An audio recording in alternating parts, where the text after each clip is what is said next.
तारिक साहब, बहुत शुक्रिया प्रोग्राम के लिए, आपने वक्त निकाला। अब इस वक्त अपोजिशन को एंगेज आपने करना कैसे है, चूंकि एक अपोजिशन तो है नहीं, दो अपोजिशन हैं। मौलाना साहब अलग एक अपोजिशन जमात के तौर पर सामने, फिर पाकिस्तान तहरीक इंसाफ के पास भी स्ट्रीट पावर भी है, उनका मैंडेट भी है, उन्होंने वोट भी लिया हुआ है। वो चाहते हैं कि फॉर्म 45 वाले सारे रिजल्ट्स को अनाउंस किया जाए और एक पार्लियामेंट के मुश्तरका इजलास में ये सब चीज़ें सामने रखी जाएँ। तो हुकूमत का इस पूरी सूरत हाल पर क्या मौक़िफ़ है?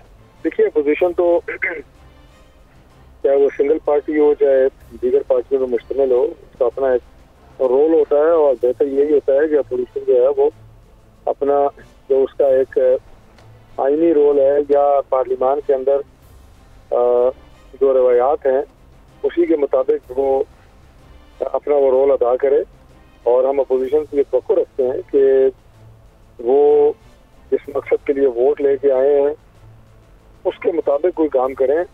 जो रोल इस वक्त उन्होंने अपनाया हुआ है, यानी असेंबली के अंदर माहौल खराब करना, शोर मचाना, पीछे और बाजे पे, अगर वो इसके लिए वोट लेके आए हैं तो फिर तो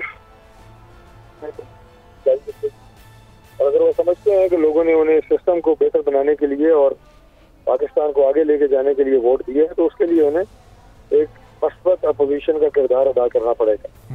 बाकी जहाँ तक एतराज है उनके इलेक्शन के ऊपर, जो आपने 2018 का इलेक्शन हुआ जिसमें तहरीक इंसाफ हुकूमत में आई, उस इलेक्शन में जितनी इलेक्शन पिटीशन दाखिल हुई हैं उनकी तादाद 2024 के इलेक्शन से ज्यादा है।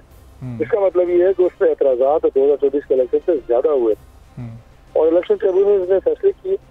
उनके कुछ मेंबरान के हक में फैसले आए, कुछ के खिलाफ आए, जैसे डिप्टी स्पीकर उनके जो है वो ट्रिब्यूनल से उड़ा दिए गए कि 50,000 से ज्यादा इनका कोई वोट जो है वो साबित नहीं हो सके। तो ये फैसले जो होते हैं ये फिर इलेक्शन ट्रिब्यूनल ने इलेक्शन के जो तनाज़ात हैं उन्हें। तो तारिक फजल साहब, इस वक्त हुकूमत में जितनी भी जमातें हैं, वो आपकी जमात हो, पीपल्स पार्टी हो या वो MQM हो, इन तमाम जमातों को 2018 में एतराज़ात थे और शायद इसी वजह से वो पिटीशंस भी ज़्यादा थी। तो मौलाना फजल रहमान भी यही बात तो करते हैं कि आप लोगों को यही मैंडेट उस वक्त जब आप अपोजिशन में थे तो उस वक्त काबिल कबूल नहीं था, आप धांधली का शोर मचा रहे थे। लेकिन आज जब आप कमोबेश उसी मैंडेट के साथ 2018 वाले मैंडेट के साथ अगर आप हुकूमत में, तो फिर इस वक्त आप लोगों को सब सेट लग रहा है और इस वक्त आप लोगों को इलेक्शन पर एतराज़ भी नहीं है। हमने उस वक्त भी अपोजिशन में अपना एक आईनी जिम्मेदारी वो निभाई और साथ साथ अपने एतराज भी रखा और अपने केसेस भी चलाते रहे। तो अगर किसी अपोजिशन को आज कर रहा हूँ, उसका तरीका वही है जो 2018 में हमने अपनाया था कि हमें एतराजात भी थे, हम सिस्टम का हिस्सा भी बने, पार्लियामान को भी आगे चलाया और अपना जो है यही जो तरीका होता है वो पार्लिमानी है। यही तरीका जो है वो वाहिद ऑप्शन है जिससे मुल्क आगे तसादुम से, टकराव से और इंतशार की सियासत से आप किसी भी सूरत मुल्क को आगे लेके नहीं जा सकते।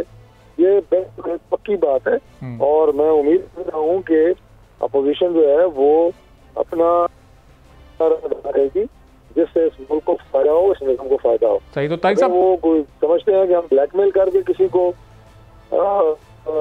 हम सिस्टम से या गवर्नमेंट को ब्लैकमेल करके उनसे कुछ लेंगे फायदा, निज़ाम को आगे चलने से होता है। वो इस तरह ब्लैकमेलिंग से नहीं होता।